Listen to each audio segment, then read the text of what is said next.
اهلا بكم ابنائنا وبناتنا طلاب الصف الثالث ثانوي في حلقه جديده لمراجعه ماده البيولوجي. الحقيقه الحلقه دي احنا عاملين فيها مجموعه من الاسئله تغطي يونت 1.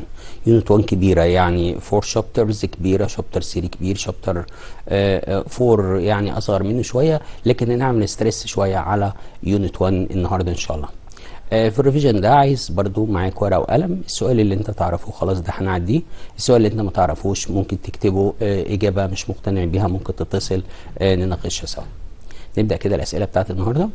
السؤال الاولاني بيقول لي choose the correct answer، وبعدين بيقول لي the total number of vertebrae in the human vertebral column is dots vertebra. سؤال سهل وبسيط وكل الناس تعرفه. خلاص the right answer is 33. The next, the two halves of the pelvic girdle is fused anteriorly at a dots region. بعدين بيقول لك anterior articulating process, transverse process, posterior articulating process, pubic symphysis. طبعا التو pupa as the anterior side are connected together at the pubic symphysis. That is the right answer. The next question. The total number of cervical, thoracic and lumbar vertebra of the vertebral column in the human is dots. افتكر كده cervical كام؟ 7، thoracic 12، lumbar 5، يبقى التوتال بتاعهم 24 vertebra. The next question. Physiological support in the plant is represented by dots. Thickness of the plant cells to prevent the water loss in the plants. Turgidity of the plant cells, turgidity of the vessels filled with nutrients, deposition of cellulose on cell walls. طبعا لما نتكلم عن physiological support يبقى بنتكلم عن temporary support، يبقى بنتكلم عن presence of water inside the cell. Presence of water inside the cells that takes place by the osmotic pressure or the osmotic value. The water pass through the vacuoles by the osmosis or due to the osmotic pressure, and that causing the pressure on the protoplasm and the cell wall that causing the turgidity of the plant cell.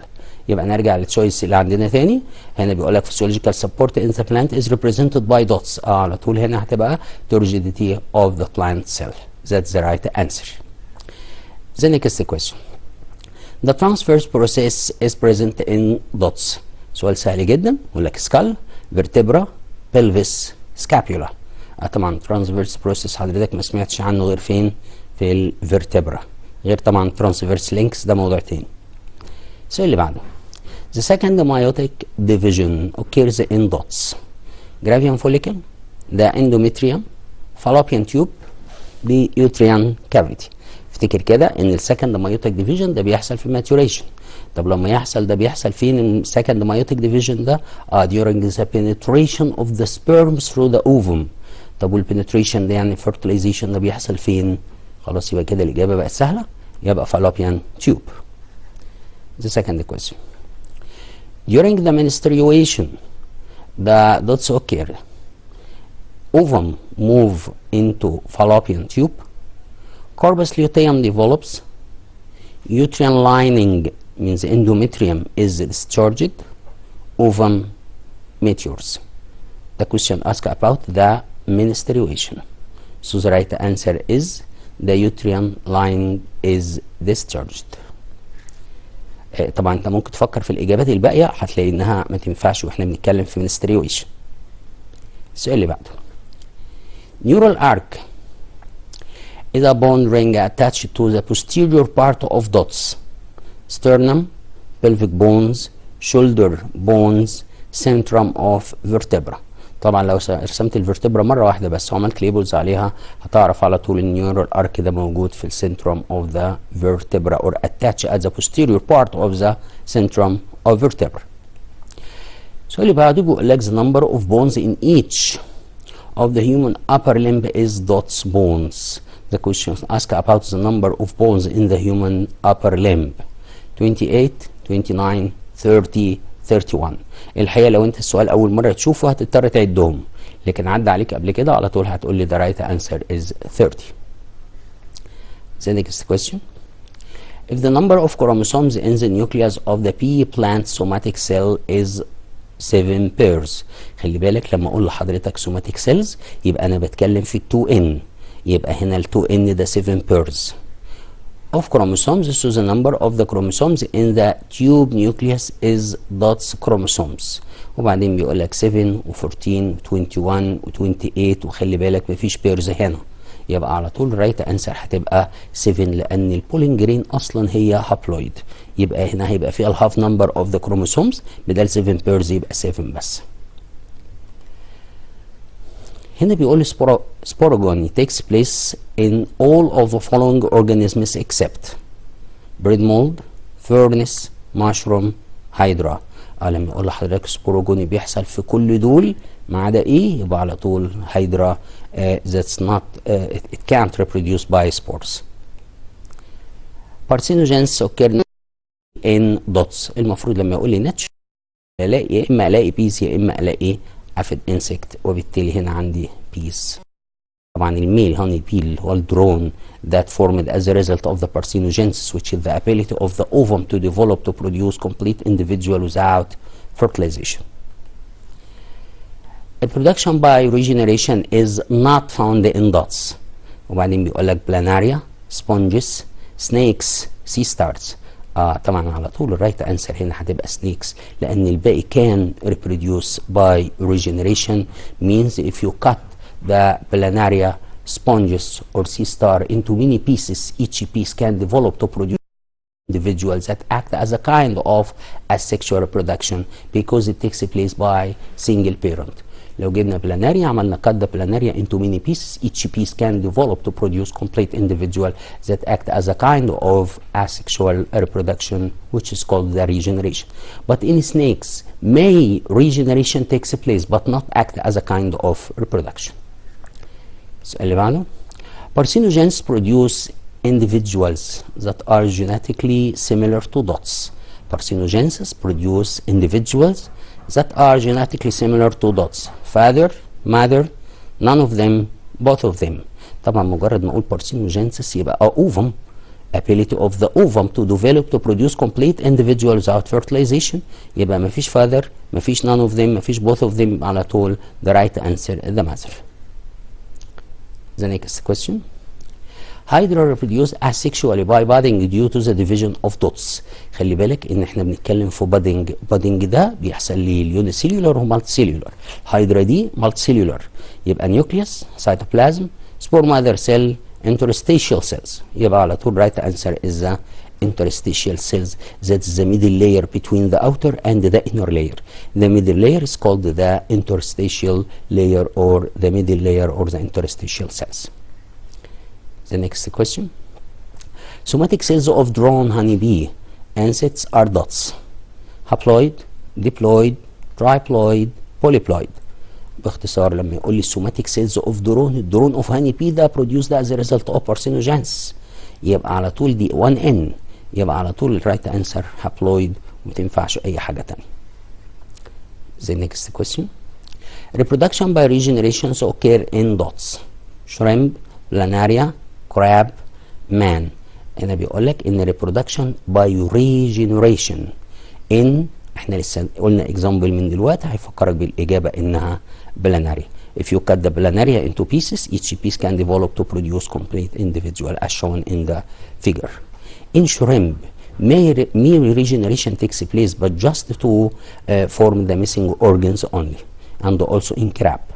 But in man, regeneration just for healing wounds. يبقى لما نقول هنا ان هنا reproduction by regeneration يبقى لازم هنا هتبقى planaria بس. The flower is of dots is terminal solitary. Onion, bean, tulip, leek. طبعا الرايت انسر على طول ايه؟ تيوليب. مشهوره قوي التيوليب، ولما نقول لحضرتك انها terminal يعني at the tip of the stem، ولما نقول انها solitary يعني واحده ما هياش inflorescence. All the following gonads produce their gametes by mitosis except dots.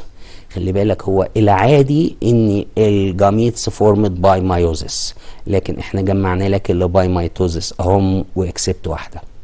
Archegonia, human female ovary, the ovary of the aphid insect, the testes of the honeybee. الحقيقة الرايت انسر اللي هي الهيومن فيميل اوفري because the formation of the ovum or gametes takes place by meiosis not by mitosis. تقول لي طب في ارشيجونيا وافيد انسكت وتيس اوف ذا the honey bee drone or the male honey bee دول اصلا هابلويد وبلاء، وطالما هابلويد الهابلويد لما يجي يعمل ديفيجن ما يعملش حاجه اسمها meiosis division. خلي بالك الميوزس division to reduce the number of chromosomes to the half number means it changes the 2n chromosomes into 1n. But in the archigonia, the antheridia, the aphid the aphid insect in a certain season, in the case of the male honeybee or the drone يبقى في كل الحالات دي هو السوماتيك سيلز اصلا هابلويد، فما ينفعش تعمل مايوزس، يبقى على طول gametes formed by mitosis division. لكن in human beings the somatic cells are diploid, so meiotic division takes place to produce the haploid gametes. طيب شوف السؤال اللي بعده. FSH hormone or follicle stimulating hormone is secreted from dots: Graafian follicle, pituitary gland, corpus luteum, adrenal gland. طبعا سؤال سهل والعادي انها تبقى pituitary gland. افتكر ان الادينو hypophysis و pituitary gland form 6 hormones ولازم تبقى عارفهم كويس. السؤال اللي بعد كده. Graafian follicle secretes dots: progesterone, estrogen, FSH hormone, LH hormone. طبعا Graafian follicle بتطلع الاستراديول اللي احنا بنقول عليه ستيروجين، يبقى على طول the right answer is the estrogen. ممكن تتكتب بالاو ممكن تتكتب من غير الاو، لكن الاثنين صح. طبعا الجرافيان فوليكل formed at the action of the follicle stimulating hormone that produced from the pituitary gland. The pituitary gland secrete, or the adenohypophysis of the pituitary gland secrete the follicle stimulating hormone that pass with the blood to reach the ovary and stimulate the ovary to form a Graafian follicle, and the Graafian follicle produce the estrogen or the estradiol hormone. بعد كده بقى ال LH هرمون بقى هنا هيبدأ يعمل stimulate the Graafian follicle to release the mature ovum or the mature secondary oocyte and change into corpus luteum, and the corpus luteum responsible for the secretion of the progesterone hormone. شوف السؤال اللي بعد كده. During the active reproductive life of the woman, about dots ova only mature 100, 200, 400 or 600. طبعا الكتاب قال لحضرتك ببساطة قوي ان التو ovaries are form or produce 400 ova، يبقى التوتال بتاعهم 400 ova in the two ovaries. The number of chromosomes is reduced during spermatogenesis in the dots phase. طبعا reduce the number of chromosomes لازم يبقى meiosis 1، وميوزس 1 بيحصل في المالتيبليكيشن، growth، maturation، metamorphosis. على طول the maturation where the meiotic division takes place to produce or to change the the primary spermatocyte into secondary spermatocyte or two secondary spermatocyte which are haploid. طبعا بعد كده السكندري spermatocyte تبقى تعمل spermatids في السكند meiotic division. Meiosis 1 occur during spermatogenesis in the dot phase. مرة بيسألك امتى يحصل reduce the number of chromosomes into the half number، ومرة يقول لك meiosis 1 يعني برضو reduce the number of chromosomes to the half number spermatogenesis in، برضو هنا هتبقى maturation phase. السؤال اللي بعد كده. Fertilization of the ovum occur in dots: uterus, the upper part of the fallopian tube, the last half of fallopian tube, the ovary. طبعا fertilization of the ovum occurs in the upper part of the fallopian tube, that's the right answer. عندي المكان اللي انا بشاور عليه ده هنا اللي بيحصل فيه fertilization because the ovum survive for not more 1 to 2 days and the sperm survive from 2 to 3 days. طيب يبقى الاوفم محتاج تمشي عشان توصل للمكان ده قد ايه؟ 1 to 2 days. يبقى في المكان ده هنا يحصل fertilization at the third part of fallopian tube or at the upper part of fallopian tube. LH hormone or luteinizing hormone is secreted from dots: Graafian follicle, corpus luteum, endometrium, the pituitary gland. طبعا الرايت انسر از بيتيوتري جلاند، ده مش محتاجه اي كلام خالص. وافتكر ان ال اتش هرمون ده ستيموليت ذا جرافيون فوليكل تو ريليز ذا سكندري اوسايت اند تشينج انتو كوربس ليوتيوم، عشان كده اسمه ليوتينايزنج هرمون. each human ovary produce an ovum each dots day. خلي بالك مش ذاته ovaries، ده بيقول لك each human ovary produce an ovum each 28 days 30 14 or 56 days. طبعا لو انت مستعجل هتقول لي 28 وهنقول لك طبعا غلط لانها 56. فكر كده ليه 56؟ عشان بقول لك each ovary. اوكي، يعني ال 28 دول for each of the two ovaries alternated with each other.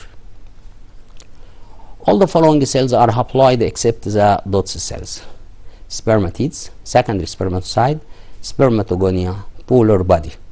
يبقى على طول لما اقول لك كل دول هابلويد اكسبت، يبقى افتكر ان الاكسبشن هنا هتبقى مين؟ سبرماتوجونيا، لان السبرماتيدز والسكندري سبرماتوسايت والبولار باديز دول كلهم هابلويد. Hyaluronic enzymes work in dots: seminal vesicles, corpus body or corpus luteum, fallopian tube, testes. طبعا انت هتفكر لي بقى تقول لي ان الهيالورونيك انزيم ده بيطلع من الاكروسوم اللي موجود at the head of the sperm، فانت هتستبعد لي الفالوبيان تيوب، وتبقى الفالوبيان تيوب هي الرايت انسر، لان ده بيحصل during the penetration of the ovum at the first third part of fallopian tube. السؤال اللي بعده: if the ovary are stop working the DOTS hormone increase: ستيروجين، بروجستيرون، FSH هرمون، ريلاكسين. خلي بالك ان الاوفريز مش بتشتغل اهو. if the ovaries are stop working the DOTS hormone increase، يبقى على طول FSH هرمون which is secreted from the anterior lobe of pituitary gland to stimulate the ovary to produce the Gravian follicle. نبدأ مجموعة جديدة من الأسئلة بتقول لي give the scientific term. شوف كل ساينتفك تيرم كده بسرعه، نشوف كل واحد كده الانسر بتاعته ايه، برضو السؤال اللي نعرفه نسيبه، اللي ما نعرفوش نكتبه. The structure links the fetus with the uterus. The structure that links the fetus with the uterus. على طول هتقول لي ايه؟ umbilical cord. الامبليكال كورد ده connect between the ampullus of the fetus and the placenta of the mother. So that is the structure link the fetus with the uterus. The range of the suitable age of the human female for pregnancy. عايز الرينج بقى للsuitable suitable age of the human female for pregnancy. هتقول لي من كام لكام بقى؟ The right answer is from 18 to 35 years. طبعا قلنا قبل ال 18 يبقى dangerous على المذر، وبعد ال 35 يبقى dangerous على البيبي. السؤال اللي بعده: The distance between two successive Z-line in the light bands of the myfibril. Distance between two successive Z-line تبقى على طول هنقول عليها ايه؟ The sarcomere. Sarcomere is the distance between two successive Z-lines in the myfibril. The function unit of the skeletal muscle contraction. معروفة دي وسهلة قوي، اللي هي بنقول عليها the motor unit. Protein released by the virus infected cells help for the protection of the neighboring healthy cells. معروف البروتين ده مشهور، قلنا مرتين، مرة في شابتر 4 ومرة في الDNA، وده اسمه انترفيرون.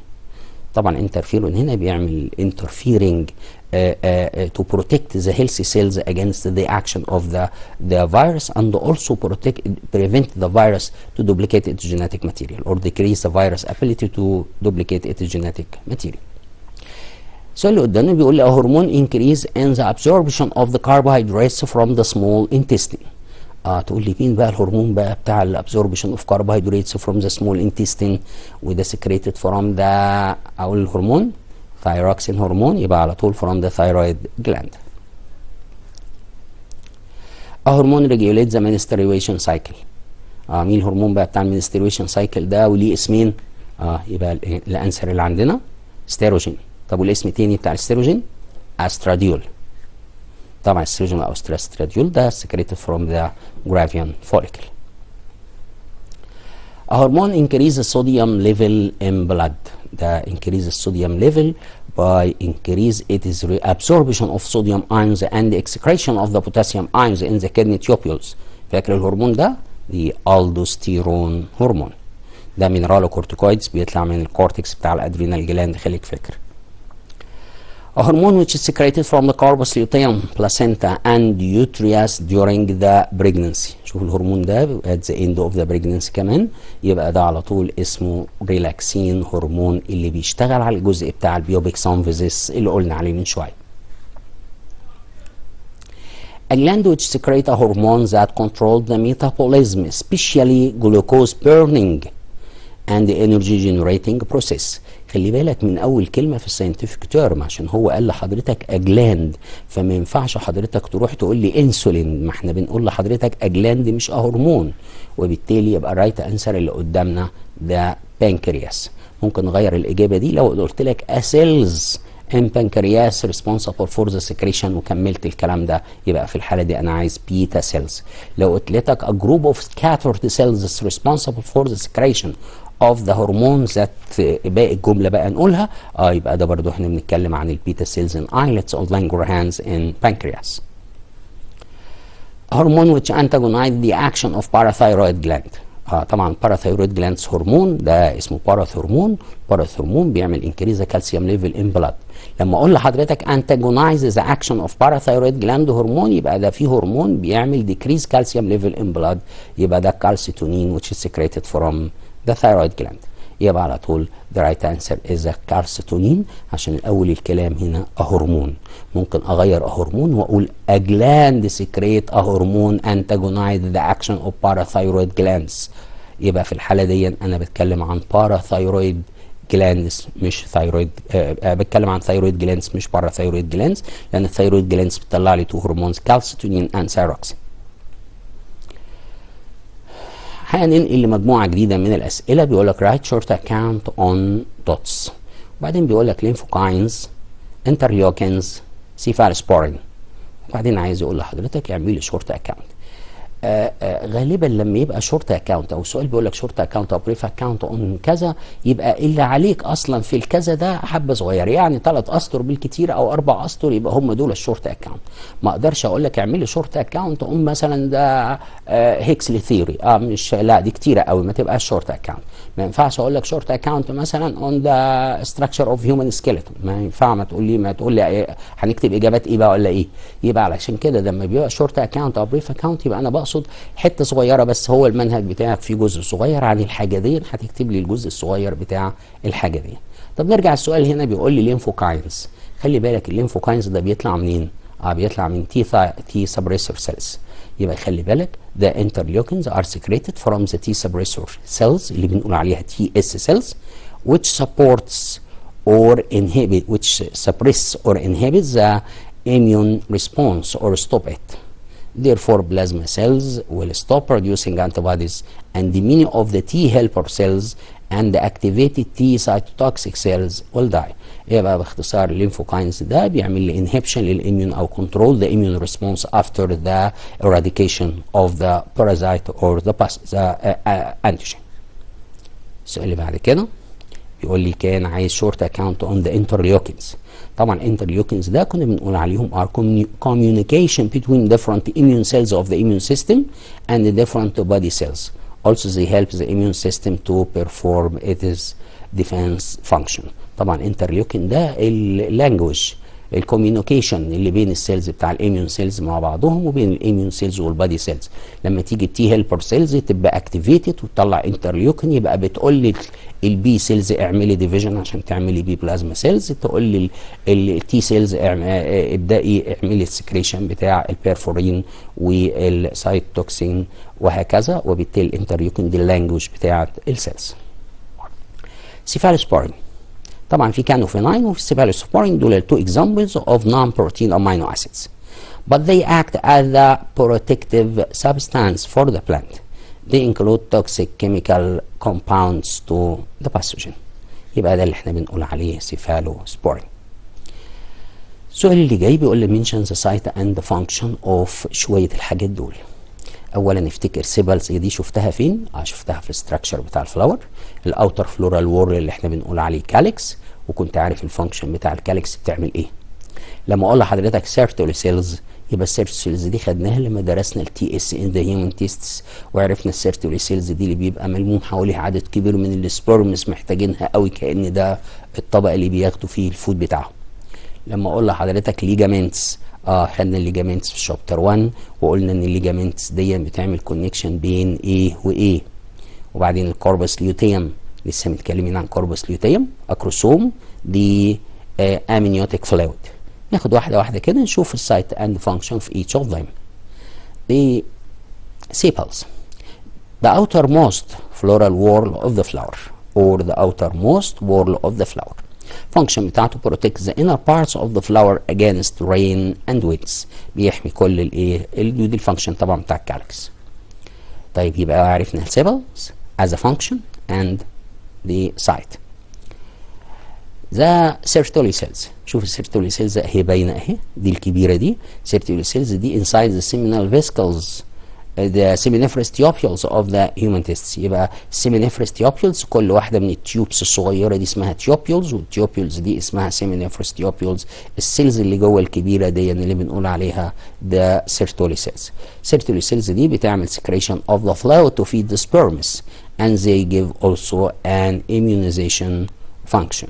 يبقى دي مهمه انها بتدي فود للسبرمس اللي ملموم حواليها ده، وكمان بتزود له الاميونيتي علشان ده مش هيبقى مرتبط بالسيستم، ده هيبقى ماشي لوحده كده، يبقى لازم يبقى معاه اميونيتي اجينست طبعا البارازايتس. لما نيجي لليجامنتس، طبعا الليجامنتس از سايت، فاكر الكروشيال ليجامنت اللي قدام حضرتك ده، يبقى tips are fixed link the bones with each other. يبقى اللي بيعمل لينكس بون مع بون يبقى ليجامنت، اللي يعمل ماسلز مع بون يبقى اسميه تندون. يبقى هنا في فرق بين الليجامنتس والتندون، طبعا الاثنين كونكتيف تيشو. فانكشن بتاعت طبعا الليجامنتس determine the movement of the joints in different direction, its strong durability with the presence of degree of elasticity to allow a little increase in the length in order not to be cut during the exposure of the joint to external pressure. يعني الني جوينت ده لو حد نط من فوق ترابيزه ولا من فوق مكان عالي لمكان اقل، او مين بقى التشوك ابزوربر اللي هيشتغل لي هنا؟ يبقى هنا ده هيشتغل على الليجامنتس، والليجامنتس دي بتقدر تحرك تعمل كنترول للموفمنت اوف ذا جوينت، وعندها سترونج ديورابيليتي طبعا with the pressure degree due to the presence of elasticity to allow a little increase in length. دي ليجامنتس. طيب كان اللي بعدها الكوربس ليوتيم. سايت اوف كوربس ليوتيم انسايد ذا اوفري. طبعا كوربس ليوتيم جرافيان فوليكل جوه الاوفري ما فيهاش كلام. طيب الكوربس ليوتيم ده كان بيطلع هرمون مهم جدا، كان اسمه ايه؟ بيعمل سكريشن للبروجستيرون هرمون. البروجستيرون هرمون ده طبعا الهرمون اللي مسؤول عن انكريز الاندوميتريوم وادهير ذا اندوميتريوم ان دايوتريوم ماسلز اند ادهير ذا اندوميتريوم ان دايوتريوم ماسل. طبعا لما كان الجرافيان فوليكل ده لما كانت الجرافيان فوليكل جواه الاوفم، لما تخرج الاوفم يبقى بقى اتحولت لكوربس ليوتيم. السؤال اللي بعد كده قدام حضراتكم بيقول لك ده اكروسوم. شايف الجزء الاولاني ده، الجزء اللي قدامنا ده ده الاكروسوم. طب وايه السكريشن اللي بيحصل منه ده؟ ده الهيالورونيك انزيم اللي بيعمل dissolve the hyaluronic acid to remove the coat around the ovum during its penetration. يبقى السايت بتاعته in the head of the sperm. يبقى الاكروسوم ده in the head of the sperm. الفانكشن بتاعته هيعمل secretion للهيالورونيك enzymes which dissolve a part of the ovum membrane to facilitate its penetration process.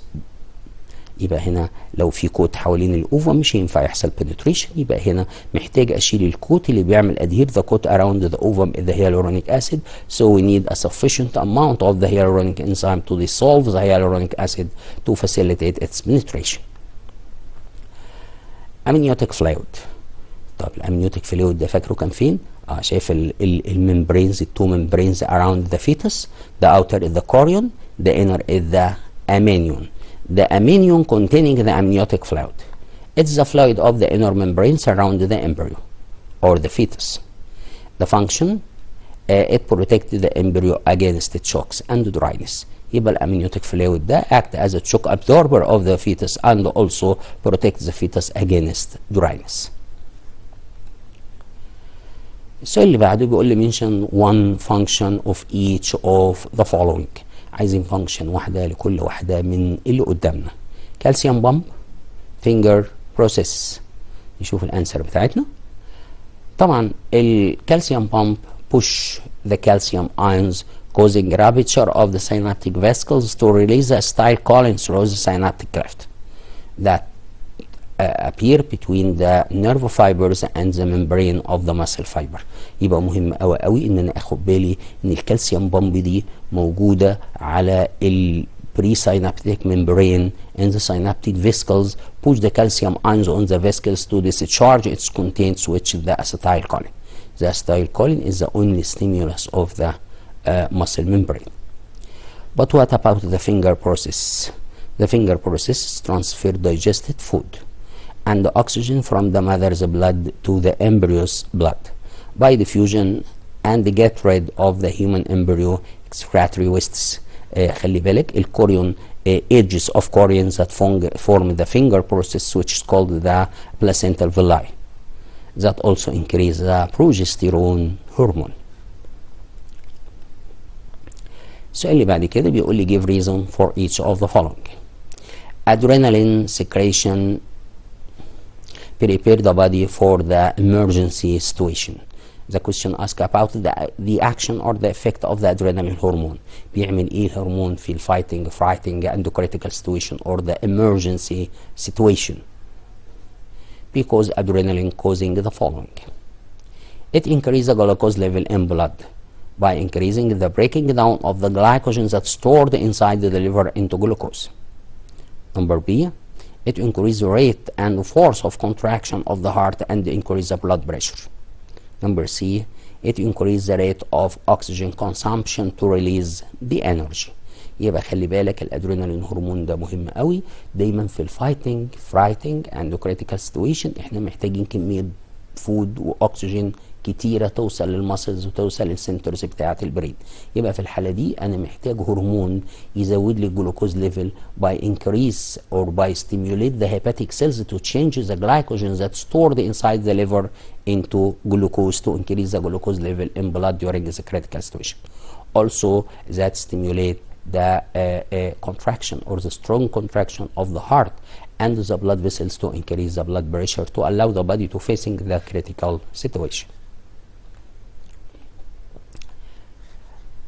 السؤال اللي بعد كده بقول lysis is considered one mechanism stop the action of the antigens by antibodies. افتكر كده الاكشنز بتاعت الانتيبوديز هتلاقي فيها lysis، والlysis دي دايما مرتبطه بالكومبلمنتس طبعا. يبقى because the binding between the antibodies and the antigen activates specific protein and enzyme called the complements to lyse the coat of the antigen and dissolve their contents to facilitate the engulfing by the phagocytosis or the phagocytes. طيب يبقى هنا اللايسيس ده مهم ان انا محتاج انزيمز وبروتين اسمها complements تعمل dissolve the coat of the antigen to stimulate the phagocytes to engulf the pathogen. السؤال اللي بعده برضه بيقول لي give reason for neutrophils, monocytes and macrophages increase through a slash in skin. لما نفتكر سلاش يبقى احنا بنتكلم في مين؟ بنتكلم في الانفلاماتوري ريسبونس. انفلاماتوري ريسبونس يعني هيستامين يعني ماست سيلز، الحكايه دي كلها مرتبطه ببعضها. يبقى هنا هنشوف النيوتروفيل والمونوسايتس والماكروفاجز بتزيد فين؟ ليه عند السلاش ده؟ to fight and kill the foreign bodies and the microbes. باختصار طبعا الماست سيلز هتعمل سكريشن للهيستامين. الهيستامين بيعمل لي dilation of the blood vessels or the arterioles. The blood capillaries containing pores. Due to the action of the histamine, dilation of the blood vessels takes place. So the pores increase that allow the neutrophil, monocytes and the macrophages to leak from the blood circulation to the slash to protect the body against the action of the pathogens which may get through the slash.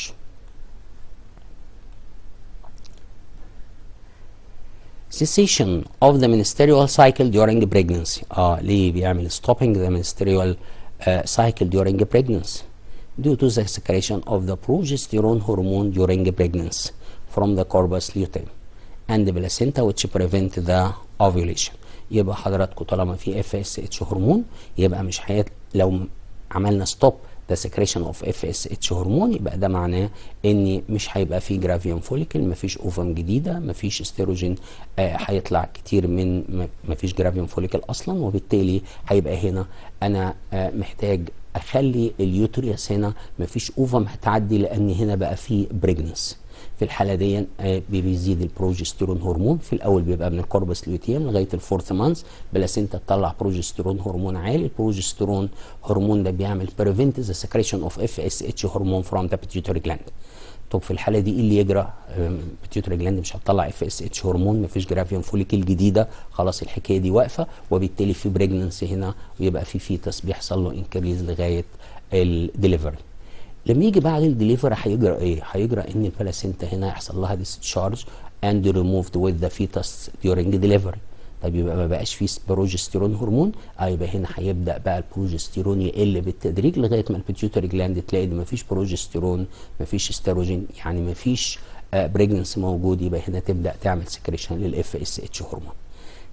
خليك فاكر ان الميثودز فور بريفنت ذا بريجننسي اور ذا كونتراسبشن ميثودز كان منها البيلز او التابلتس اللي هي containing اصلا synthetic estrogen and progesterone to form a hormonal conditions of the pregnancy. يعني ايه hormonal conditions of the pregnancy؟ يعني ازود البروجستيرون اللي موجود في البلاد فاوصل للهرمونال كونديشن اوف بريجننسي، يعني ما يخليش البيتيوتري جلاند تعمل سكريشن اوف اف اس اتش هرمون فما تطلع لناش اوفم، وبالتالي دي واحده من الميثودز اوف كونتراسبشن. السؤال اللي بعد كده برضو بيقول لي give one difference between، عايز difference between antigen and immune response. خلي بالك في فرق مهم قوي بين الانتيجين والاميون ريسبونس، وعايز ديفرنس بين الكوربس لوتيوم in the cases of the ovum fertilization and the non-fertilization. طيب نشوف النقطة الأولى، ايه الفرق بين الانتيجين ده موجود فين وبيتعامل مع مين، والاميون ريسبتورز موجود فين وبيتعامل مع مين.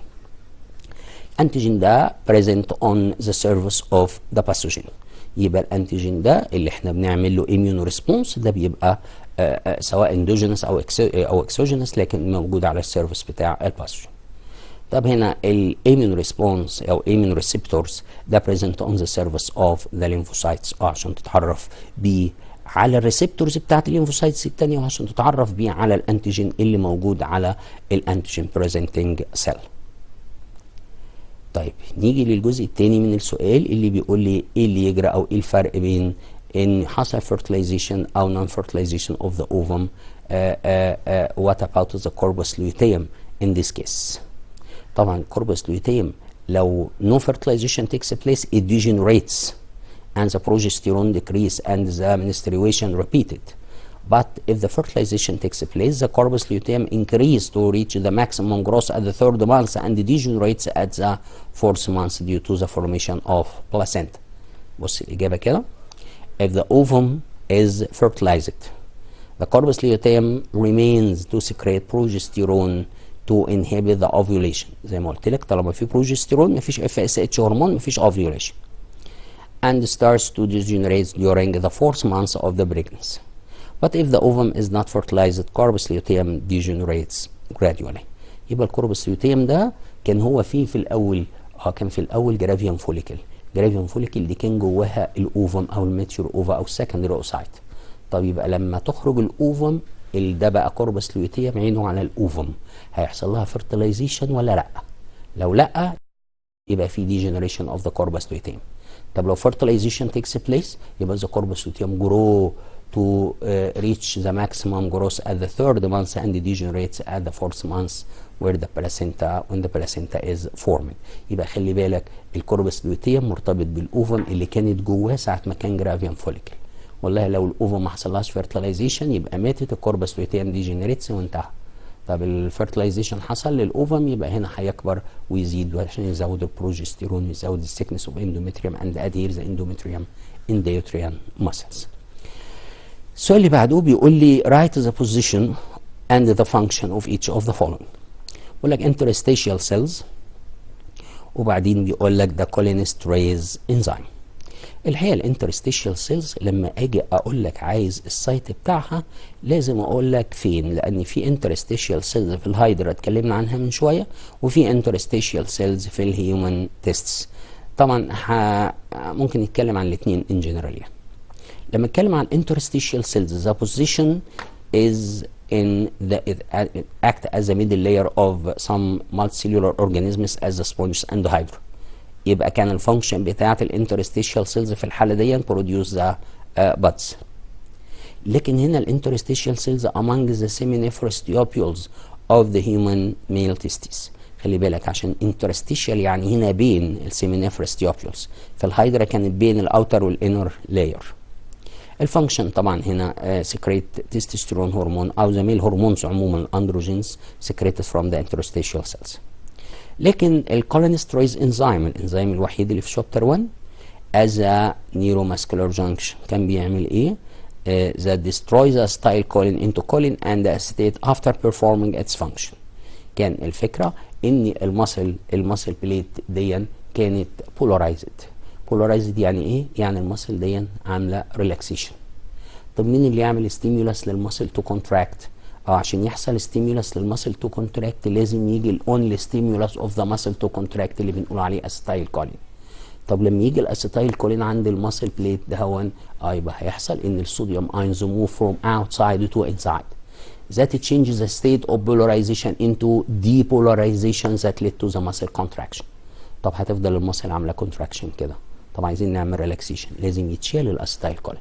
عشان نشيل الاسيتايل كولين عندي انزيم اسمه cholinesterase enzyme that break down the acetylcholine into choline and acetate after performing its function. طيب رحنا شايلين الكولينستريز انزيم يبقى هترجع للماسل بليت تبقى ريبولارايزد، يبقى تحصل لها ريلاكسيشن مره ثانيه. يجي اسيتايل كولين يبقى كونتراكشن، كولينستريز انزيم يشيله يبقى ريلاكسيشن، وتفضل الحدوته بتحصل بالشكل ده. وبالتالي الكولينستريز انزيم ده at the neuromuscular junction destroys acetylcholine into choline and acetate after performing its function. السؤال اللي قدام حضراتكم دلوقتي بيقول لي describe without drawing the stage of sexual reproduction in the plasmodium malaria. خلي بال حضرتك البلازموديوم اوف ملاريا ده بنتكلم فيه في alternation of generation. alternation of generations ديت او السايكل of the plasmodium which causes malaria disease بتبدا when the mosquito bite the patient skin.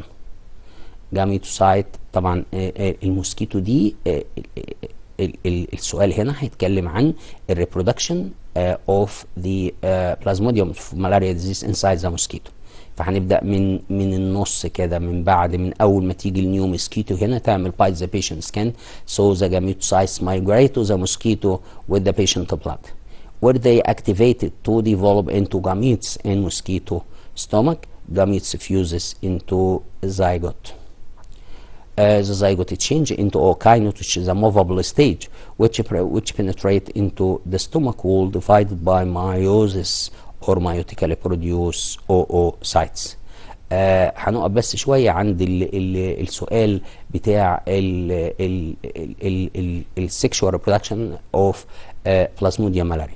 السؤال هنا بيتكلم عن stages of sexual reproduction.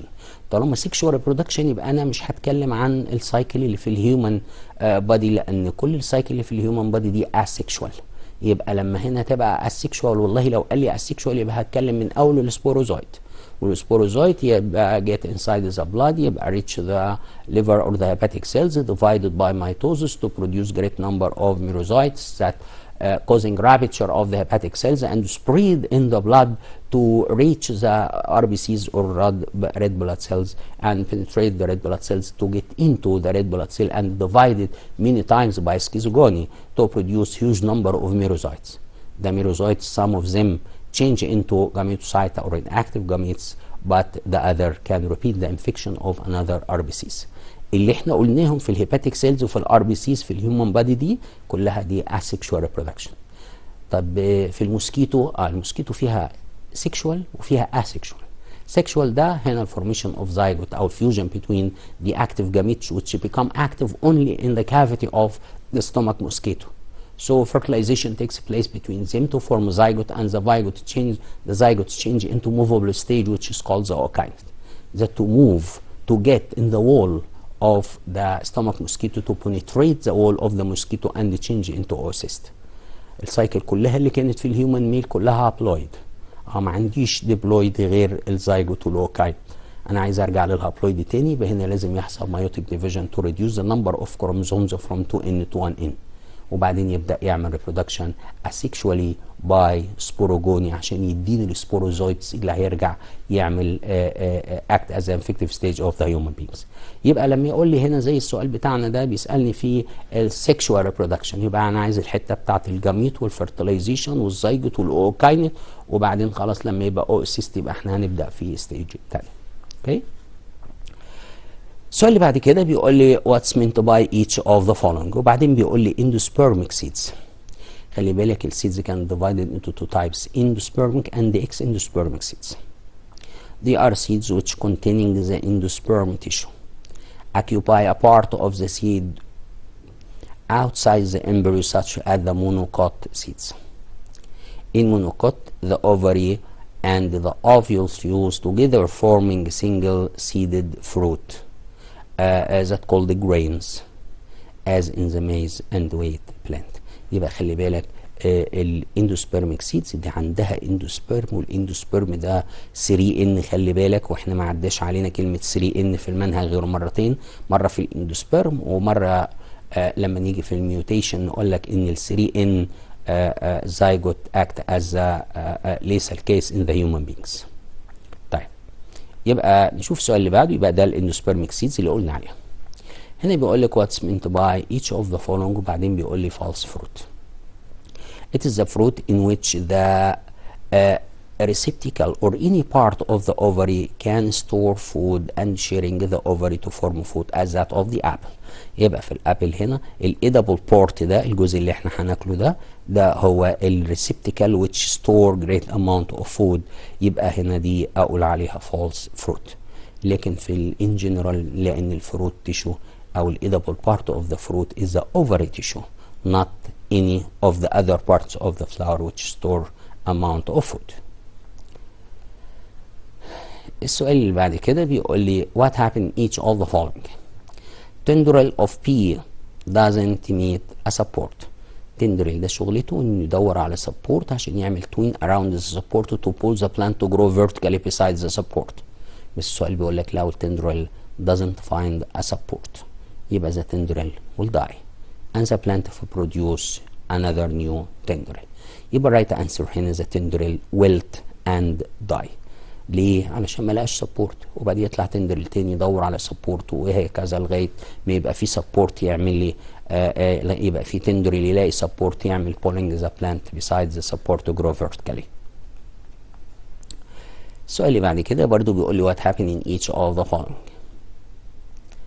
Accumulation of the lactic acid in the human muscles. lactic acid فاكر ده بتاع ايه ده بتاع الانيروبيك respiration، يعني shortage of oxygen so the muscle can respire anaerobically and produce the lactic acid that causing the muscle fatigue.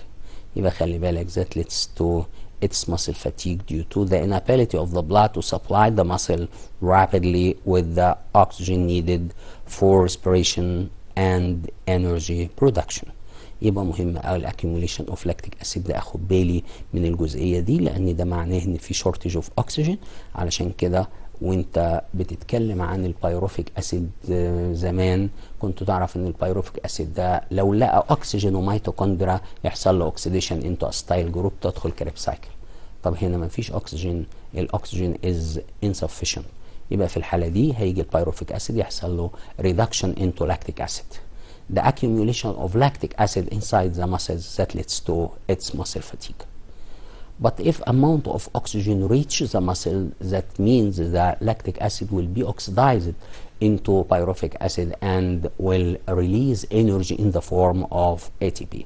يبقى الفكرة ان انا لما امشي كتير قوي ده انا رجليا وجعتني، هي رجليا وجعتني دي معناها ان المسلز بقى فيها لاكتيك اسيد كتير، طب اقعد استريح يعني ايه بقى؟ يعني الاكسجين يوصل للمسلز، يبدا اللاكتيك اسيد ده يحصل له اوكسيديشن، يبقى بايروفيك اسيد، يبقى ستايل جروب، يدخل كريبس سايكل يديني انرجي بدال اللاكتيك اسيد، وكده ابقى انا استريحت وارجع اكمل تاني وهكذا. السؤال اللي قدام حضراتكم بيقول لك mention the role of each of the following: relaxin هرمون، lymphatic toxins. بيسأل حضرتك الريلاكسين هرمون ده الاكشن بتاعه او الفانكشن بتاعته ايه، الرول بتاعه، وطبعا الليمفاتيك توكسينز.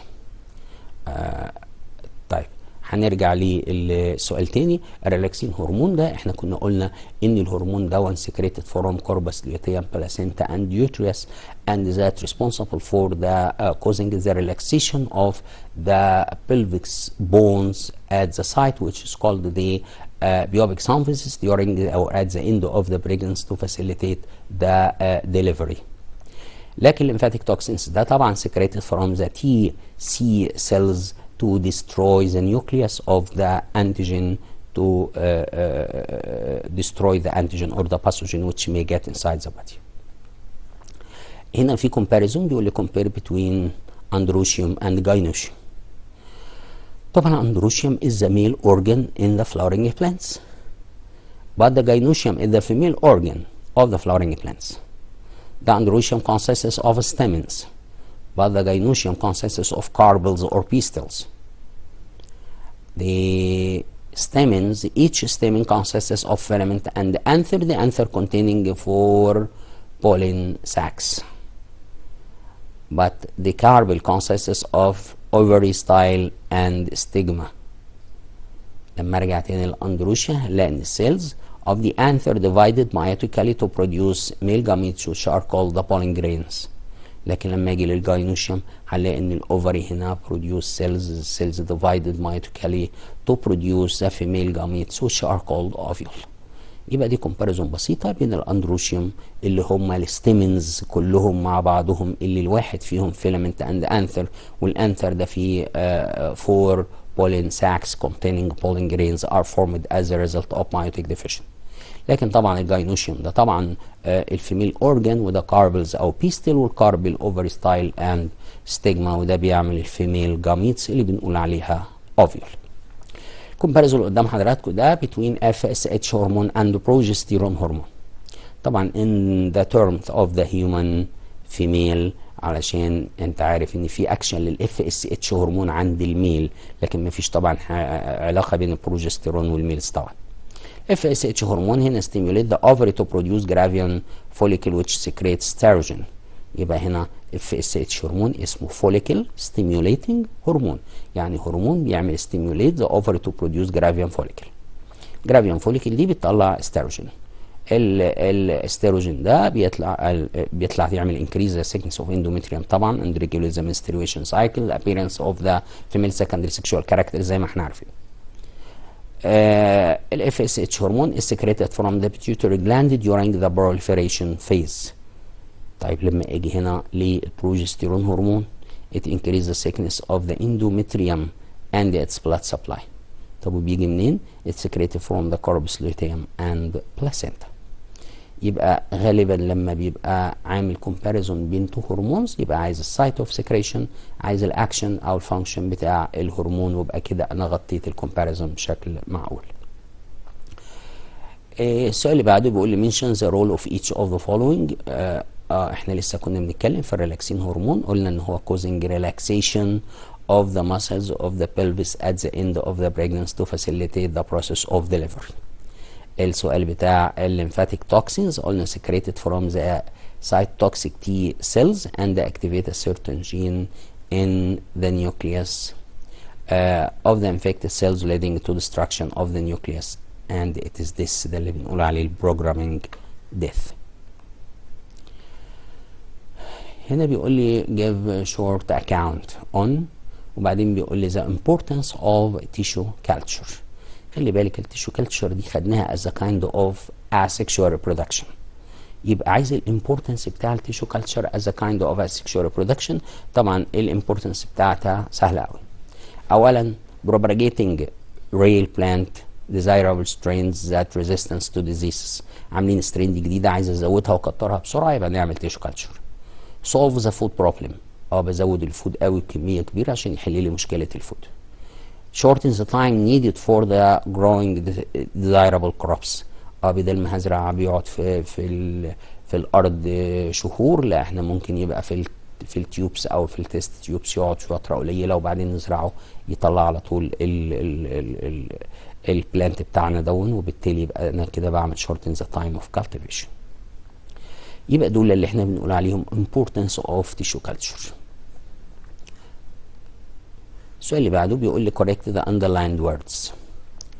The sweet contains enzymes help for killing the microbes. طبعا sweet ما ينفعش يبقى فيه enzymes، لكن اللي ينفع يبقى فيه enzymes تبقى saliva containing enzyme، والانزيم ده بيعمل dissolving or hydrolyzes the polysaccharides اللي هو الكود بتاع معظم الباثوجينز معمول من البوليساكرايدز، وبالتالي ده برضو ليه immune mechanism. السؤال اللي بعده بيقول لي makes edema the result is result due to the deficiency of parathormone after puberty. طبعا ميكسوديما كريتينيزم الاثنين deficiency of thyroxine hormone، بس واحد منهم الميكسوديما ده after puberty او in adults، لكن الكريتينيزم during childhood. يبقى احنا هنغير بس الهرمون ده ونكتب ان هو thyroxine، يبقى ميكسوديما is a result due to the deficiency of thyroxine hormone after puberty. B cells، وبيقول لك طبعا B cells wrong. Formed and complete their growth to become mature in the thymus gland. طبعا لو هي thymus مش هتبقى B، هتبقى ايه؟ هتبقى T cells. عشان كده احنا بنقول ان thymus gland secrete thymosin hormone which responsible for the maturation and differentiation of the T cells. يبقى هنغير البي cells وتبقى T cells، ويبقى كده الكلام ده مظبوط. يبقى التي cells دي grow او complete its growth. طبعا هي formed in bone marrow طبعا and complete their growth and become mature in the thymus gland طبعا due to the action of the thymosin hormone. Explain the role of each of the following. The seminal vesicles، وبعدين the hyaluronic acid in the hydrochloric acid in the stomach. بيسألني على الهيدروكلوريك اسيد او ال HCl، وبيسألني على السيمينال فيسكلز، عايز الرول بتاع كل واحدة فيهم. طبعا السيمينال فيسكلز دي secrete food substance containing fructose to feed the sperms، وعارفين طبعا ان السيمينال فيسكلز دي in the structure of the male reproductive system. طيب يبقى الجزء الاولاني من السؤال كان بيتكلم عن سيمينال فيسكلز، الجزء الثاني من السؤال بيتكلم عن HCl او الهيدروكلوريك اسيد. hydrochloric acid in the stomach بيعمل ايه؟ prevent the pathogen from entering the body. ليه؟ بيعمل kill the microbes and the harmful parasites which may get with the food or water in the stomach. يبقى مهم قوي يبقى عندي HCl in the stomach to protect the body against the pathogens which may enter the body through the stomach. السؤال ده بيقول لي write the site and function of Sertoli cells nucellus micropyle. يبقى بيسأل حضرتك Sertoli cells دي لسه كنا اتكلمنا عنها من شوية وقلنا انها between the seminiferous tubules، وطبعا النيوسيلس nutritive tissue around the embryo sac of the flower، وهنفتكر الميكروبايل which is the part which is not surrounded by the integuments، وهنقول لي two functions. نبدأ كده بالسيرتولي cells. The site of Sertoli cells inside the seminiferous tubules of the human male testes. طب الفانكشن بتاعت Sertoli cells secrete fluid to feed the sperms inside the testes and give also an immunization function. يبقى مهم قوي ان انا اخد بالي ان السيرتولي سيلز دي مش بتعمل فود للسبرمز بس، لكن كمان ليها immunization function. طب لما نيجي نتكلم عن النيوسيلس surround the embryo sac of the flower، يبقى حوالين الامبريو ساك بتاع الفلاور هنلاقي النيوسيلس. طب الفانكشن بتاعته هو نيوتريتيف تيشو اصلا، يبقى النيوتريتيف تيشو ده بيعمل nutrition of the embryo sac which containing a number of nuclei. طب لما نيجي للميكروبايل in ovule وليه function وin seeds ليه function، لكن في الحالتين it is the site which is not surrounded by the integuments of the or around the embryo sac. In ovules, through which the ovule is fertilized, or the pollen tube pass through it for fertilization. In seeds, allow the water to get inside the seeds during germination or causing its germination. يبقى مهم قوي ان انا اخد بالي ان الميكروبايل ده المكان اللي ما فيهوش انتجومنتس حوالين الامبريو ساك، فالناس بتسميه مايكروبايل. في الاوفيول عشان تعدي البولين تيوب عشان يحصل fertilization، وفي السيدز عشان يعدي الووتر فور germination. السؤال اللي قدامنا give reason for gametophyte stage in fern plant is haploid. وبعدين بيسأل حضرتك هو الجاميتوفايت ده هابلويد ليه؟ تفتكر كده هو جه منين الجاميتوفايت ده؟ الجاميتوفايت ده كان هابلويد سبور formed as a result of meiotic division. فالهابلويد سبورز دي لما تعمل reproduction by mitosis مش هتطلع غير 1 n. ال 1 n ده كان green heart shape structure اللي الناس بتسميه جاميتوفايت. يبقى the gametophyte is formed by mitosis division of the spore or the haploid spore. يبقى الجاميتوفايت جه من سبور، والسبور دي كانت هابلويد، عملت ميتوسيس ديفيجن، وبالتالي اداني الجاميتوفايت اللي هو الهابلويد. لان اي هابلويد سيلز هتعمل ميتوسيس مش هتطلع غير هابلويد برضو، مش هينفع تطلع ايه؟ تطلع حاجه ديبلويد. خلاص ديبلويد يبقى انا عايز 2 هابلويد يحصل لهم فيوجن، سواء في الفيرتلايزيشن في الجاميتس او في الكونجوجيشن زي السبايروجايرا ده، علشان الان يبقى 2 ان. العكس على طول، يبقى انا عندي 2 ان عايز احوله لان، يبقى في الحاله دي انا عايز مايوتيك ديفيجن. يبقى المايوتيك ديفيجن ده يقدر يحول لي الديبلويد سيلز انتو هابلويد، يبقى ال 2 ان يتحول ل ان. لكن الان مفيش ديفيجن يحولها ل 2 ان، لكن في فيوجن ممكن يحولها ل 2 ان. الفيوجن ده ممكن يبقى ميل اند فيميل جاميتس في الهاير ليفنج اورجانيزمز، وممكن يبقى كونجوجيشن زي اللي بيحصل بين 2 سوماتيك او 2 هابلويد سوماتيك سيلز ان سبايروجايرا. يبقى هنا الكونجوجيشن عمل لي ال 2 ان اللي سميتها زايجوت. الزايجوت ده هيبقى زايجوسبور، لما احب انه يبقى هابلويد يبقى لازم هنا يبقى في مايوتيك ديفيجن او مايوسيس ديفيجن. او الجاميتوفايت ده هابلويد علشان هو formed as a result of mitosis division of the haploid spore. طب الهابلويد سبور دي جت منين؟ جت من السبورانجيوم اللي موجوده في السوراي at the lower part of the leaf in ferns. يبقى هنا السبورانجيا دي السيلز بتاعتها 2 ان بتعمل division by meiosis to produce haploid spores. يبقى السبورز هنا بتطلع من مايوزس، غير السبورز اللي في البريد مولد بتطلع من ميتوزس مش من مايوزس. يبقى هنا المايوزس خلى لي 2 ان بقى 1 ان، عشان كده الجرين هارت شيب ستراكشر اللي بنسميه جاميتوفايت ده هابلويد. وهو هابلويد عنده انثريديا وعنده ارشجونيا، الارشجونيا فوق والانثريديا تحت. طب لما يجي بقى يعمل جاميتس هو ان، يبقى الجاميتس هنا ما تنفعش باي مايوزس، يبقى لازم تبقى باي مايتوزس، وتبقى هابلويد برضو زي المذر سيل اللي عملتها. يبقى الانثريديا بتعمل mitosis division to produce the ciliated sperms which swim in water to reach the egg cell which is formed as a result of mitosis division. So fusion takes a place to form a zygote. اهو الزيجوت ده بقى 2 n، يبقى ده هيديني بعد كده ايه؟ السبوروفايت، والسبوروفايت ده طبعا ديبلويد، وعلشان ديبلويد هيحتاج يعمل سبورز هابلويد، يبقى هنا لازم يبقى فيه مايوتيك ديفيجن. طيب السؤال اللي بعد كده بيقول لي give reason the oral contraceptive pills are used daily in birth control. الكونتراسبتيف بيلز دي لازم، او بيقولوا عليها تابلتس الحقيقه، are used daily in birth control. ليه بقى؟ علشان دي فيها ساينسيتك او artificial estrogen and progesterone. بيعملوا ايه دول؟ دول keep a hormonal condition of the pregnancy to prevent the ovulation or the secretion of FSH hormone. يبقى pills containing synthetic estrogen and progesterone to form a hormonal conditions of the pregnancy and continue for 3 weeks to prevent the pregnancy by inhibition of the ovulation. يبقى انا بعمل استروجين وبروجستيرون عالي، يبقى انا بعمل هرمونال كونديشن اوف ذا بريجنسي، كاني في بريجنسي مش هيطلع FSH هرمون، وبالتالي مش هتطلع اوفم جديده. The plant ovary starts to enlarge and ripen forming the fruits. ايه اللي يخلي الاوفر يكبر ويبقى بطيخه كبيره كده؟ يبقى احنا هنتكلم عن الاكشن اوف اوكسين and the food stored inside the ovary.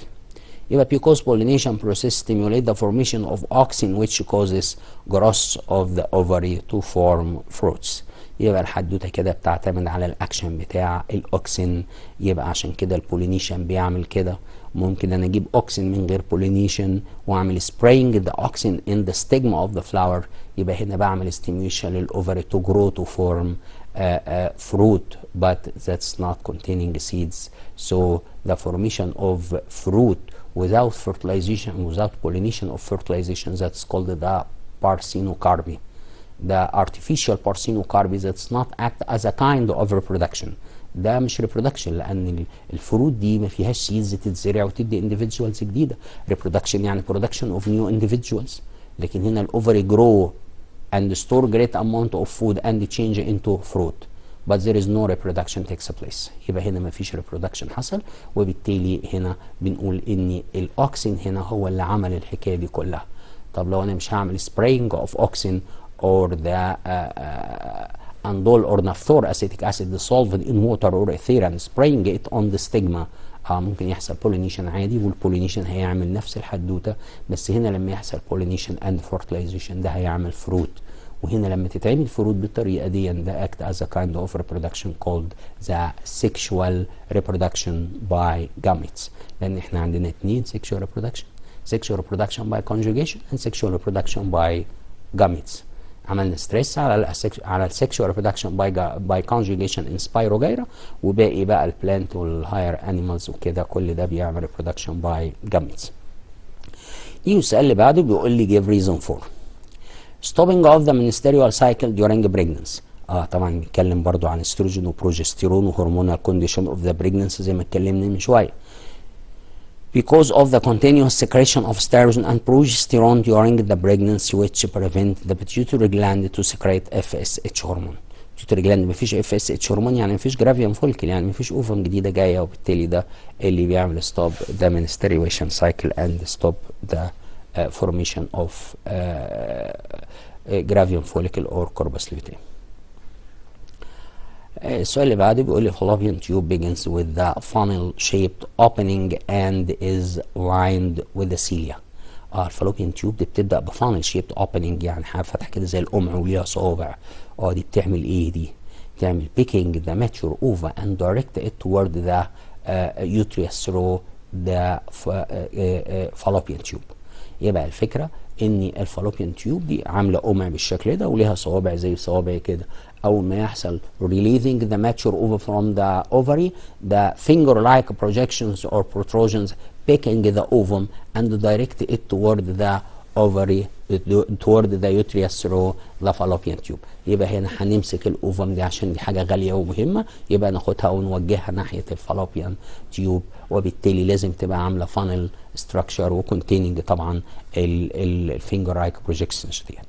طبعا الانسر اللي قدامنا to direct the received ovum toward the uterus، عشان ناخد الاوفم اللي طلعت ديت ونوجهها ناحيه اليوتريس. يبقى انا محتاج سيليا علشان تمشي بيها وفينجر رايك بروجيكشن عشان تاخدها توصلها لاول فالوبيان تيوب. هنا بيقول لي give reason if the corpus luteum degenerates in the 4th month. اللي يجرى nothing will happen. ليه nothing will happen؟ because at the 4th month the placenta is formed and responsible for the secretion of progesterone hormone. طب لو غيرنا الفورث مانث خليناها سكند مانث مثلا، يبقى في الحاله دي السؤال نقول له abortion takes place، لان لسه البلاسينتا ما اتعملتش، يعني لسه ما فيش حاجه تطلع بروجسترون مكان الكوربس ليوتيم. يبقى هنا اخد بالي لما يقول لي كوربس ليوتيم دي جنريتس ان اخد بالي في المانث نمبر كام. هنا بيقول لي ايه؟ بيقول لي the 4th month. يبقى هنا يبقى هنا طبعا الإجابة nothing will happen because placenta is formed and the placenta produce the progesterone hormone which keep the endometrium and keep the pregnancy. أصدقائي وأعزائي هنطلع فاصل قصير وبعدين نرجع تاني مرة تانية نكمل ريفيجن. لكم مرة تانية. الحقيقة هنكمل مع بعضنا الريفيجن اللي احنا بديناه. الأسئلة اللي قدام حضراتكم كده هنبدأ بقى نشوف أسئلة كده بسيطة شوية. لان احنا قلنا كم كبير من الاسئله، برضو احنا هنفضل في يونت 1. الاسئله بتاعت يونت 1 الحقيقه كتيره جدا طبعا، لكن احنا بنحاول نغطي اكبر قدر ممكن في الوقت بتاعنا يعني. شوف السؤال اللي قدامنا دلوقتي بيقول لي give scientific term overgrowth of adjacent parenchyma cells which protruded into the xylem vessels and tracheids through pits. تبص تلاقي ادي السيلز وبعدين في بارينكايما بتدخل جوه بتعمل بروتروجن جوه كده وبعدين تفضل تزيد لغايه ما تعمل blocking the vessels internally completely. بص كان الفيسل كده بيعدي في الووتر سولز وبعدين بقى في بارينكايما سيلز زادت وبعدين عملت blocking complete blocking of the vessel. يبقى في الحاله دي احنا بنسمي ده تايلوزس. يبقى التايلوزس دي مهمه وضروريه تاخد بالك منها ومفيش حاجه تشابهها الحقيقه. السؤال اللي بعده بيقول لي the structure link the fetus with the uterus. مين structure اللي بيلينك the fetus with the uterus؟ طبعا ده بنقول عليه umbilical cord. اهو شايف الحبل ده 70 سم دول بيعملوا connect the umbilicus of the fetus with the placenta of the mother. يبقى ده اللي بيعمل link the fetus with the uterus. السؤال اللي بعد كده the distance between two successive Z line in the light bands of the myofibril. معروف تو سكسيسيف ليد لاين بتبقى اسمها ساركومير. ادي زد لاين وادي زد لاين. ذا ديستانس بتوين تو سكسيسيف زد لاين من هنا لهنا دي اسمها ساركومير. The lymphatic organs ranging from the pinhead to seed of a small pin in their size. مين lymphatic organs ده اللي قد من راس الدبوس لغايه حبه الفوله الصغيره ده؟ دي بنقول عليها ليمف نود. يبقى خلي بالك من الليمف نود وخلي بالك من الليمف نود دايسكشن نعرف نرسمه ونعمل ليبلز طبعا عليه. A group of flowers in the floral axis in different aggregation. شايف الفلاور دي عليها مش فلاور واحده، ده الفلورال اكسس شايل فلاورز كتيره وفي كبيره وفي اصغر وفي صغيره قوي في لسه ما في كل دي بنقول عليها inflorescence. يبقى ده concept of inflorescence which is the group of flowers in the same floral axis in different aggregations. The transmitters of plasmodium among human body. مين اللي بيعمل transmission البلازموديوم among the human beings؟ دي اللي بتنقل البلازموديوم اسمها infected female anopheles mosquito. يبقى الانفكتد فيميل انوفلس موسكيتو دي هي اللي بتعمل carrying the gametocytes from the patient to the healthy person and أو carry the gametocytes or the inactive gamete from the infected human blood, and the cycle takes place to form the sporozoite, which is the infective stage, and bite the new individual and allow the sporozoites to get inside the blood causing the infection. يبقى لو السؤال بيقول لي the infective stage of a human being يبقى هنا sporozoites. طب لو قال لي infective stage of the female anopheles mosquito يبقى هنا الجاميتوسايتس. طب الترانسميترز اوف بلازموديوم ملاريا among the human being يبقى infected female anopheles mosquito. The infective stage of the female anopheles mosquito with the plasmodium malaria. شوف بقى هنا بنسأل بقى ايه مين الانفكتيف ستيج بتاعت البلازموديوم. يبقى على طول هنا هنتكلم عن الجاميتوسايتس اللي بنقول عليها inactive gametes. السؤال اللي بعد كده بيقول لي aggregations of immune cells spread to the mucous membrane lining the small intestine. ده احنا ما عديناش علينا حتى aggregation of immune cells و mucous membrane lining the small intestine غير مين؟ Pire patches. طبعا Pire patches دي هي ال aggregation of immune cells spread in the small intestine. السؤال اللي بعده بيقول لي a bone in which head of the femur is lodged. مين البون بقى اللي الفيمر بتيجي جواها؟ دي طبعا البلفيك بونز where the presence of the stipulum cavity. يبقى هنا في stipulum cavity where the head of the femur fit to form the thigh joint. يبقى هنا البونز ديت اسمها pelvic bones. هنا بيقول لي choose the correct answer. The two halves of the pelvic girdle are fused anteriorly at the dots region. لسه معدي علينا السؤال ده من شويه قلنا بيوبيك سامفيزيس الحته اللي قدامنا اللي بنشاور عليها دي بيوبيك سامفيزيس اللي بيجي الريلاكسين يشتغل عليها during او at the end of the pregnancy. Langerhans islets secretes dots or the hormone dots. What about the hormones that secreted from the islets of Langerhans؟ المفروض ان احنا عندنا beta cells secrete insulin, alpha cells secrete glucagon hormone. طبعا المفروض هنا يلاقي انسولين يلاقي جلوكاجون وما ينفعش يلاقي الاثنين، يبقى على طول the right answer is the insulin. Cretinism is a result of deficiency of DOTS hormone before puberty. الكريتينيزم ده ناتج عن نقص مين؟ ثايروكسين هرمون before puberty. Surrounding the mycelium which attach the plant with an insulator cover is a type of DOTS immunity. خلي بالك لما تيجي الميسيليوم او الفنجس يعمل ميسيليوم او يعمل هايفا فتبقى ميسيليوم، فتيجي تعمل لها surrounding by insulator cover، يبقى ده نوع من الاميونيتي اللي بنسميه structure pre-existing ولا structure response to an infection ولا biochemical ولا occur by man. طبعا الحكايه واضحه، على طول هنقول عليه structure response to an infection. لما حصل الانفكشن بالفنجس ابتدينا نعمل او البلانت يعمل الانسوليتور كفر. The continuous deficiency of thyroxine hormone in adult causing DOTS. لسه كنا من شويه الديفيشنسي اوف thyroxine hormone in children وكان كريتينيزم، يبقى دلوقتي هنقول عليه ميكسوديما. طبعا الميكسوديما ده اللي السيمبتومز اللي احنا عارفينها كلنا. السؤال اللي بعد كده the hormones that keep the balance of the sodium and potassium ions constant in the body are secreted from DOTS. يبقى هو مش عايز الهرمون ده، عايز هو سكريتد منين؟ الهرمون ده طبعا الدوستيرون هرمون اللي بيعمل increase the reabsorption of sodium ions in the intestine and the excretion of the potassium ions. وهو بيحصل الريابزوربشن بياخد الصوديوم ايونز يرجعها للبلد ويخرج البوتاسيوم ايونز يوديها مع اليورين. يبقى في الحاله دي هو بيعمل انكريز الصوديوم ايون اند ديكريز البوتاسيوم ايون ان بلد. الهرمون دوت اللي هو الالدوستيرون هرمون is secreted from the على طول cortex of adrenal gland. شوف السؤال اللي بعده. FSH هرمون and LH هرمون are secreted from DOTS. طبعا FSH و LH هرمون على طول معروفين ان دول secreted from the pituitary gland. ده السؤال اللي بعده اللي قبله، ده السؤال ده اللي بيقول FSH هرمون and LH هرمون are secreted from the pituitary gland or adenohypophysis of pituitary gland. السؤال اللي بعده all the following cells are haploid except the DOTS cells. السيلز دي كلها haploid ما عدا spermatids, spermatogonia, secondary spermatocyte, polar body. على طول الجونيا دي سكند، والسبرماتيدز هابلويد سكندري سبرماتوسايت. طبعا الاجابه اللي طلعت دي ملهاش اي علاقه بالاجابه، الاجابه سبرماتوجونيا طبعا. خلينا نعمل ستريس على الحته دي عشان الاجابه اللي طلعت دي. باختصار عندي الهيومن ميل كل البادي ديبلويد، كل البادي ديبلويد، لكن عندنا 3 سيلز بس هابلويد. ال3 سيلز الهابلويد دول سبيرمز، سبرماتيدز، secondary spermatocyte.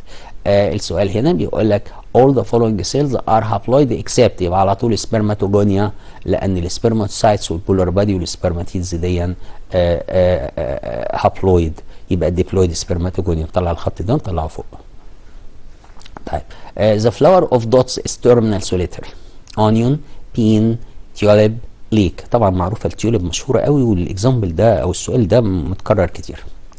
The hyaluronic enzymes work in dots. hyaluronic enzyme بيشتغل في seminal vesicles, corpus, body, fallopian tubes, testes. يبقى على طول in fallopian tube لأن ده during the penetration of the ovum, penetration of the sperm through the ovum. يبقى ادي السبرم محتاج hyaluronic enzyme كتير عشان يعمل dissolve hyaluronic acid عشان يشيل الكوت، عشان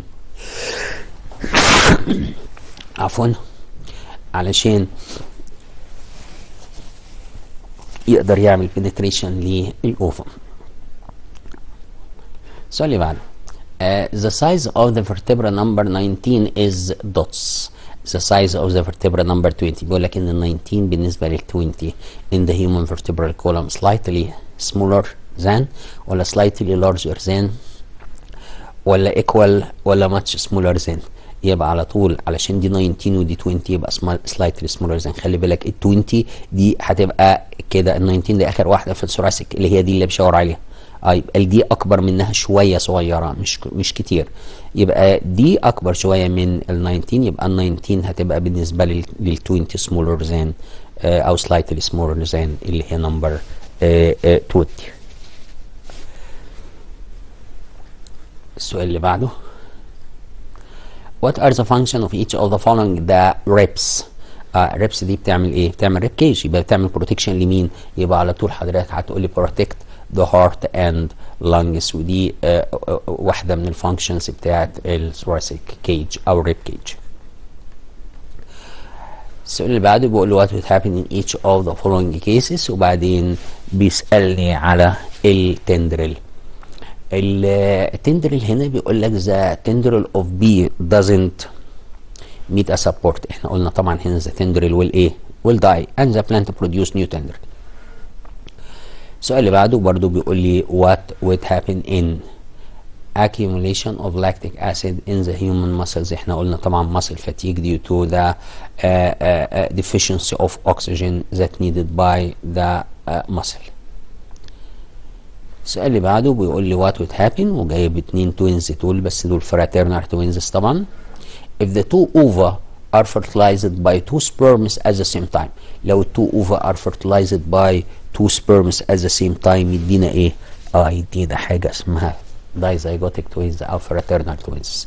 fraternal twins طبعا ما يبقوش similar in sex، يعني يا الاثنين ولدين يا الاثنين بنتين، وفي نفس الوقت المونوزايجوتيك او الايدنتيكال توينز دول بيبقوا similar genetically in the skin color وبادي color وتقريبا في كل حاجه similar to each other والبلاد جروب وهكذا. لكن طبعا دول fraternal twins علشان دول is not with the same sex، يبقى دول 2 ova are fertilized with 2 sperms at the same time that form fraternal twins. السؤال اللي بعده برضو بيقول لي what would happen، وبعدين بيقول لي ده corpus luteum degenerates. احنا اتفقنا هنسأل fourth month يبقى nothing، لو قبل الفورث month يبقى abortion will takes place. السؤال اللي بعده بيسألني عن spirogyra، بيقول لي put a ribbon of spirogyra cells in unsuitable environmental conditions. جبت ريبون واحد يعني one ribbon حطيته في unsuitable condition، يبقى لازم يحصل conjugation، بس الكونجوجيشن دول كان حاجتين scalariform conjugation وكان lateral conjugation. طبعا لما يبقى one ribbon يبقى على طول هنتكلم في lateral conjugation takes place. يبقى هنا lateral conjugation takes place means conjugation between 2 neighboring cells in the same ribbon. السؤال اللي بعده بيقول لي the first meiotic division doesn't occur in the maturation stage during the oogenesis. في الاوجينسيس ما حصلش meiotic division. first meiotic division ما حصلش، يعني ما فيش reduce the number of chromosomes to n. يبقى على طول هنا the primary oocyte اللي هي 2n can't divided into secondary oocyte and the first polar body and the oogenesis stop. خلاص ما فيش oogenesis يحصل لانه ما فيش reduce the number of chromosome، يعني البرايمري oocyte ما تحولتش لسكندري oocyte. طبعا البرايمري oocyte دي اللي produce as a result of the growth stage. هنا what would happen in each of the following. Deposition of gum represent the way of structural immunity in the plant. طبعا الديبوزيشن اوف جام ده مهم قوي لان ده بيعمل prevent the entry of the microbes inside the plant. لما يحصل قتل البلانت ولا يحصل damage او destruction ل any of the plant parts, the plant secrete gum to block the parts or the site which may allow some of the microbes to get inside the plant. So the deposition of gum prevent the entry of the microbes inside the plant. وبعد كده بيقول لي what would happen exposure of the plant to cut or tearing. يبقى هنا خلي بالك لما يحصل cut او tearing يبقى هنا يحصل cork formation، والcork formation ده prevent the entry of the pathogen. انا عايزك تشوف الناس اللي بيجمعوا الجم، بيجمعوا الصمغ، بيجمعوا ازاي، بيعملوا ايه عشان يجمعوا الجم، فهتاخد بالك ده بيتعمل ازاي. وطبعا الفورميشن اوف كورك ليه ميكانيزم وستراكشر تاني. What would happen in each of the following exposure of the vascular system to cut or invasion to of the pathogen. طبعا لو حصل ان الفاسكولار سيستم حصل له انفيجن طبعا يبقى احنا هنتكلم هنا في تايلوزس، يعني يحصل protrusion of the parenchyma cells into the vessels to block the vessels internally to prevent the spreading of the pathogen inside the plant. يعني the plant forms tylosis. مهم قوي ان نلاقي الاجابه فيها tylosis عشان بيكلمنا عن vascular tissue او vascular system. To obstruct the movement of the pathogen to the other parts of the plant. السؤال اللي بعده بيقول لي give reason for each of the following. The secretion of inflammation generating substance in the site of injury.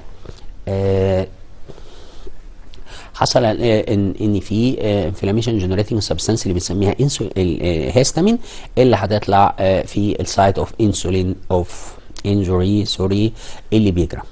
هنا that to increase the permeability of the arterioles of the blood capillaries to allow the blood flow to leak from the blood circulation, that leading to swelling of the tissue in the site of injury, and it's also allow the passage of the chemicals that kill the pathogen as a bacteria, and also that enable the white blood cells to get in the site of the slash to kill the foreign bodies and microbes. يبقى خلي بالك مهم قوي قوي ان احنا نعرف الهيستامين عمل بس دايليشن للارتريولز والبلاد كابيلاريز، يبقى البورز دي هتزيد يعدي منها طبعا الماست سيلز اللي طلعت الهيستامين علشان تعمل الدايليشن، يبقى liquid of the blood leaks from the blood capillaries to the site of infection causing increase or swelling, and also that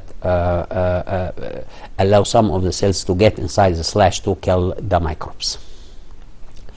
السؤال اللي بعد كده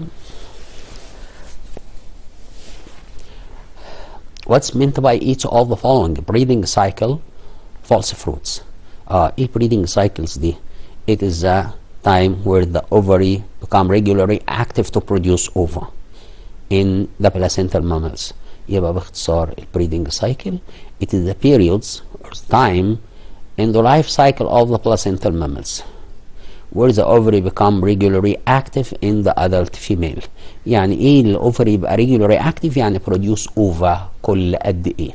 وطبعا في البريدنج سايكل قلنا ان هي each year in the tiger and lion, twice a year in cats and dogs, monthly in rabbits and rats. طب الجزئية الثانية من السؤال كان بيسألني عن الفالس فروت. It is a fruit in which receptacle or any part sharing the ovary to store food, as in the apple, where the receptacles may share share in the formation of the fruit. يبقى بسميها فالس يعني فالسو او مش حقيقية، لان هنا في جزء تاني من الفلاور بيعمل فروت غير الاوفري او مع الاوفري. السؤال اللي جاي بيقول لي what's meant by each of the following. احنا خلاص عدينا البريدنج سايكل وعدينا الجزء ده. السؤال اللي ده بيقول لي correct the underlined words. When the muscle contract, the protein filaments are slid by ionic bonds. هنا ايه اللي بيعمل لي pulling الاكتين filaments toward each other and toward the myosin؟ ما تبقاش ionic bonds، يبقى اسمها transverse links. خلي بالك transverse links دي formed at the presence of the calcium ions and ATP. The transverse processes are present in the scapula. طبعا مفيش transverse process في السكابيولا ممكن الاقي فيها جلينويد كافيتي مثلا، لكن الترانسفيرس لينك دي موجوده في الفرتبرا، يبقى نشيل سكابيولا وتبقى فيرتبرا دي الرايت انسر.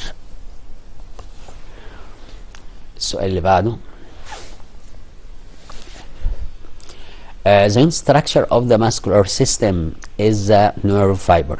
طبعا اليونت ستراكشر بتاع المسكولار سيستم بيقول لي ان هي النيرف فايبر. النيرف فايبر احنا ما بنتكلمش في نيرف سيستم، بنتكلم في ماسكولار سيستم، يبقى هنشيل نيرف فايبر وتبقى ماسل، يبقى اليون ستراكشر بتاع الماسكولار سيستم تبقى اورجن، والاورجن هنا تبقى ماسل. The sweet containing enzymes help for killing the microbes. طبعا مش سويت، يبقى هنتكلم عن saliva containing enzymes help for killing the microbes. Myxoedema is a result due to the deficiency of parathormone after puberty. طبعا افتر بيوبرتي ماشي، وديفيشنسي اوف هرمون ماشي، ميكسوديما اوكي، لكن الباراثرمون طبعا ما ينفعش، يبقى احنا عايزين ثايروكسين، لان احنا قلنا الميكسوديما والكريتينيزم due to deficiency of thyroxine هرمون، يبقى طبعا هنا ثايروكسين. السؤال اللي بعده B cells formed and complete their growth to become mature in the thymus gland. طبعا قلنا طالما thymus اولها T يبقى هنا على طول T، يبقى دي T cells وسميناها T عشان دي thymus gland او formed as the action of thymosin hormone. السؤال اللي جاي ده بيكلمني عن synovial joints. What about the synovial joints, or write short notes on the synovial joints. افتكر ان synovial joints دي divided into two types: wide movement joints and limited movement joints. The wide movement joints allow the movement of the bones in many directions, as a shoulder joint and hip joint.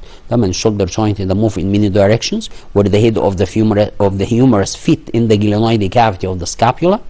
لكن كمان الهيب joint او thigh joint where the head of the femur fit in the acetabular cavity and move in many directions. عشان كده بنقول ان دول containing fluid called the synovial fluid facilitates the movement, protect the joint or the bones against friction with each other and facilitate its movement. That's called the wide movement joints.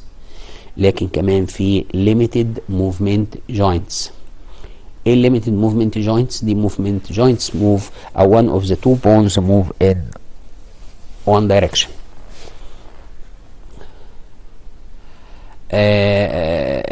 طبعا limited movement joints احنا قلنا allow the movement of one bone in one direction only, as the elbow joint and knee joint.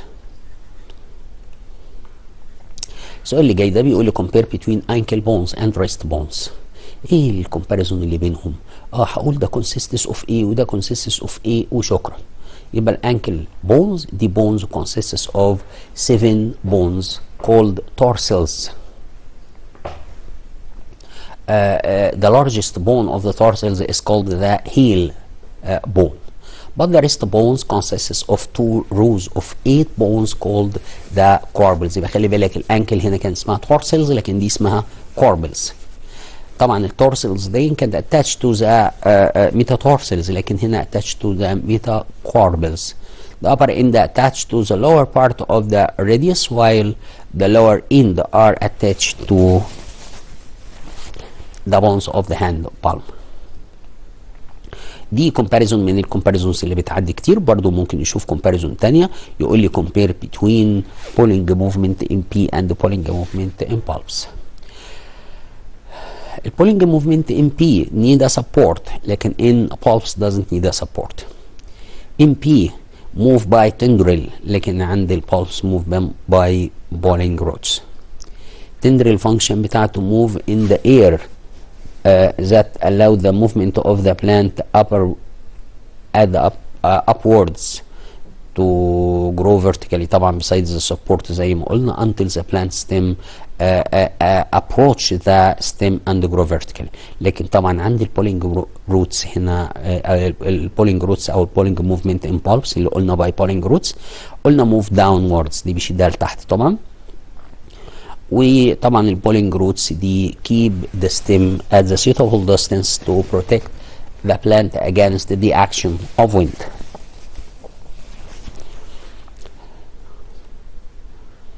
السؤال اللي بعده بيقول لي study the following diagram which represent the myofibril and answer the question. رسم لحضرتك myofibril وبعدين بيسأل حضرتك what's meant by the letters A, I, D and H. وبعدين في number 2 بيقول لك what's the role of the structure number 1 and number 2 and the contraction of the muscle. number 3 بيقول لك it is as the explanation of the contraction of these muscles can be applied on the smooth muscles and why.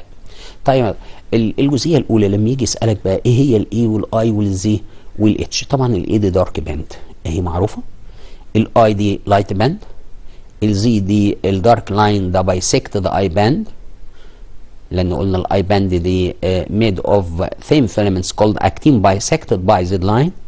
الاتش zone formed by it is a zone formed by myosin اللي بنقول عليها simulated area which containing a myosin only and doesn't containing actin. ده السيمبلز اللي قلنا عليها.